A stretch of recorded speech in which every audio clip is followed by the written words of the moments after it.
Welcome back viewers, ladies, gentlemen, non-binaries and anyone with ears or other sound detection organs. Hope you enjoy. We are continuing with Chaos and Mayhem written by Lord Henry 7878. There is a link to the playlist in the doobly-doo. Chaos and Mayhem, a sexy space babes story part 23. Mr. Puce had told me not to use his real name, so I assumed Puce was the color of his face after 4 Red Bulls in a row. 5 Red Bulls. Jesus. Yeah. Mr. Puce got on his computer. Gets my brain going. He tapped a bunch. So what are you gonna do? Just did it. Huh. I looked at the screen. He was on Google. What did you do? Then it hit me. He'd typed in a bunch of words. No doubt they were monitoring internet usage. I rattled their cage. He opened another window on his computer. And now we see what happens. He double-clicked. They are tracing us, so we can. He started explaining all sorts of computer things I didn't understand. Something about a jump box and redirectors. We sat there, listening to the back and forths between the various parties involved. That bitch. I groaned as Captain Rishi and somebody talked about moving the head splitter people to somewhere undisclosed. Friend of yours. Mr. Puce downed his 6th Red Bull. I don't know where the skinny little guy put it. She's the reason I have these. I bared my teeth. Holy shit. Mr. Puce jumped a good 6 inches off the seat. That's some scary shit, bro, he added. Okay. So they are talking about using couriers to relay orders concerning these head splitters. And maybe transport the people themselves. Think I compiled a little dossier with their procedures for courier work. Hold on. The jumpy little caffeine addict flipped through some folders before pulling one out. He'd made a label with a pen and some masking tape. It said, Secret file.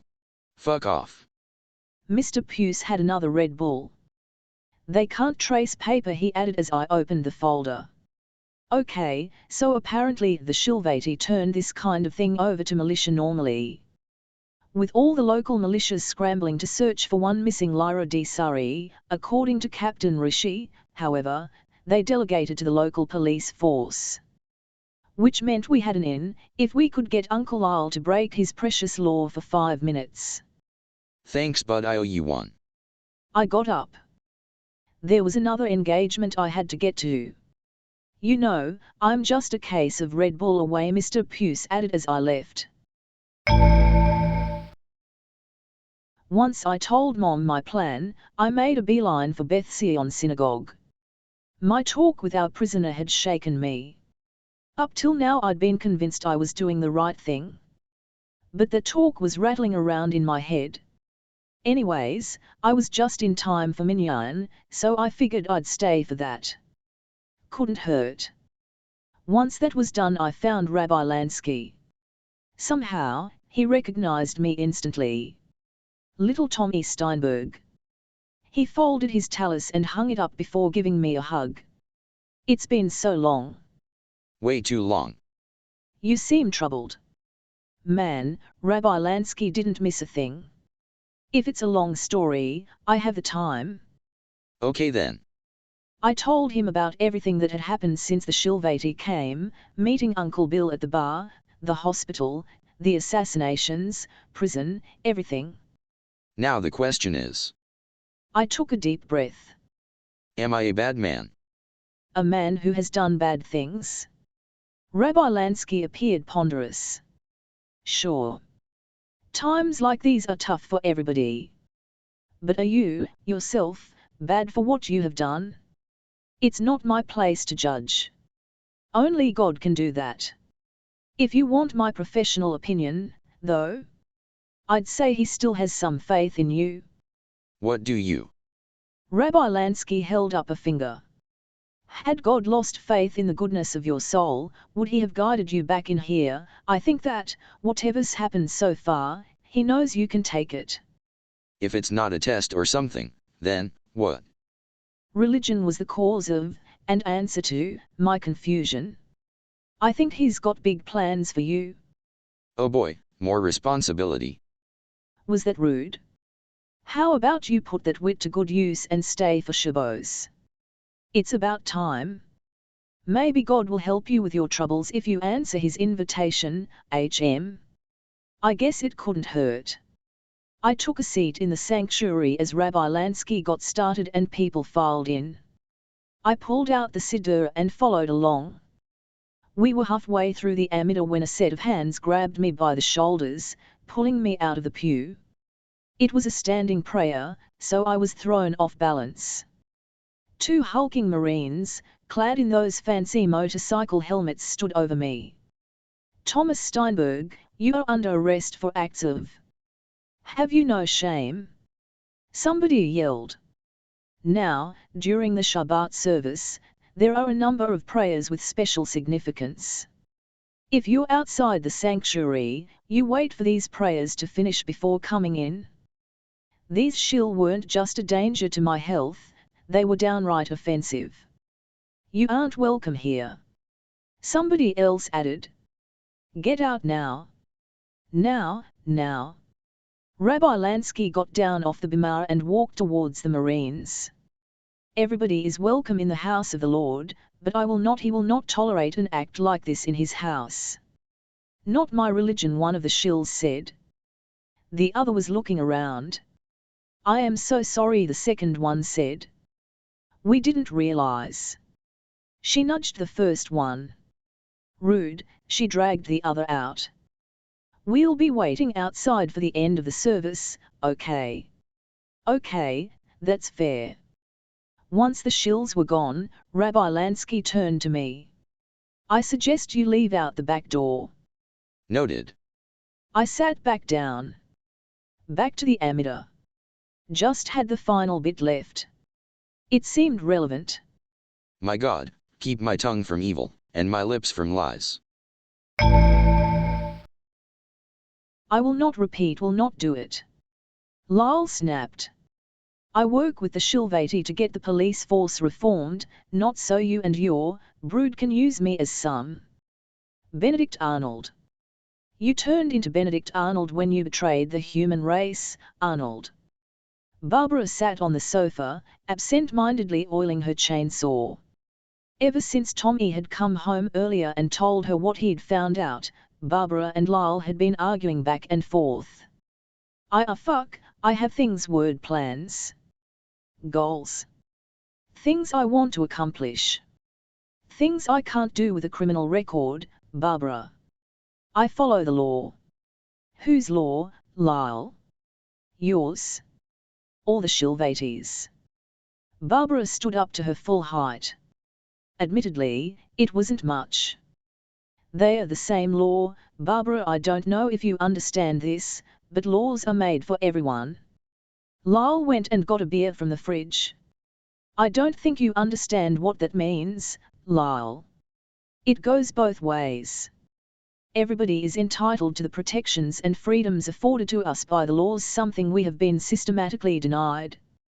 Save it, Lyle. These bitches killed your wife. Lyle didn't say anything. Barbara didn't hear anything aside from the shattering of a bottle. What did you say? The Shilvati, Lyle. They killed your wife. Barbara rushed to fetch a broom and a dustpan. That can't be, they told me I could meet her when? When? Once I helped them with you and Tom. Well, the lying alien CIA bitches lied. Barbara put a hand on his shoulder. I'm sorry, Lyle, I found the dossier during my chainsaw attack. She died in the home invasion. Oh my God, why didn't you tell me? He slumped against the wall. Truth be told, Barbara had been saving that one for when she needed it. I wanted to tell you. Just couldn't find the right time. How could I have been so stupid? They told me they were keeping her safe. A tear ran down his face. They promised me.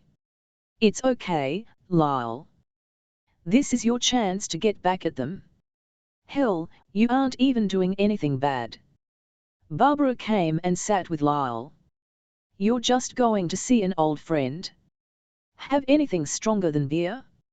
I'm so fucking nervous. Barbara got him a bottle of rum which he promptly chugged.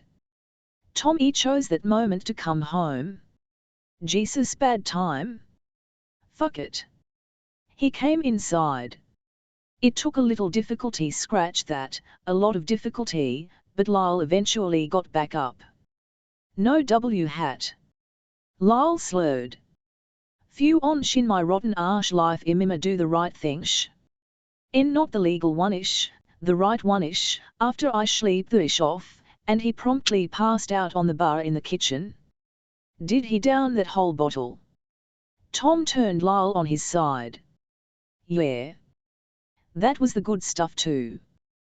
That bottle of Kraken? Yeah. Barbara sadly tossed out the jug. And several beers. The next evening. Lyle couldn't tell if he was more nervous or hungover. He'd been the good guy his whole life and now he was committing a major felony. Either way, he walked into the bar, shades on, head held high. Once the Shilvati had disbanded the police, a fair number of them had taken up alcoholism as a new hobby. Others worked with the Shilvati in hopes of restoring the police. Disbanded wasn't quite the correct word, however. They still got the SWAT teams and assorted tactical units together to use as mercenaries for some jobs and exploit Lyle was here to exploit. He scanned the bar, looking for a face he might recognize. It was the kind of bar the Shilvati would recognize as dangerous, had it been a shill bar on their own planet. The last few who'd set foot in here to molest the patrons got off with broken pool cues lodged somewhere nobody wanted Splinter Ewood lodged. There. Officer Zavala sat at the bar, sullenly drinking something. Lyle sat down next to him. Zavala had been a part of the state police's STATE team's tactical police. And he knew he resented the Shilvati while performing work for them, the perfect cover. Sergeant Rosenthal. Zavala had another drink. Trooper Zavala. Lyle ordered his own beer. Still working for the eggplants. Zavala took a drink. Lyle knew a bunch of his former department resented him for throwing in with the perps. But that was old Lyle. Purple bitches killed my wife and arrested the kid and me. What do you think? That sucks, man, sir. Just Lyle. Let's face it. We aren't gonna see the Maryland State Police reformed. Lyle could hear his liver screaming. Yeah, hey, good to see you come round, man. If there's anything you need, man, just let me know. Here it was, the moment everything changed for Lyle Rosenthal. He took a deep breath. There actually is something you can do for me. I need information. Name it. I'll tell you what I know, man. Zavala ordered another round of drinks for the two of them. The Shilvati have been using former STATE to transport somebody important. The Marriott in Linthicum. Those interior spooks use it as a safe house. That's deep undercover. They send us to grab them, bring them back, no questions asked. And that's it, I don't gotta do something for you or whatever. That hadn't gone so bad. Lyle's first crime. Call it, first one's a discount, how about that? You're one of us now. Name your price. Have another round with me. It was gonna be a long night, Lyle figured as yet another bottle slid towards him. End of chapter. If you enjoyed, like, subscribe, click the bell so you don't miss any episode and do all the other YouTube stuff, visit and support the author, all the relevant links are in the doobly-doo, and comment your opinions, good or bad. And I'll see you next time. And as usual, have a wonderful day.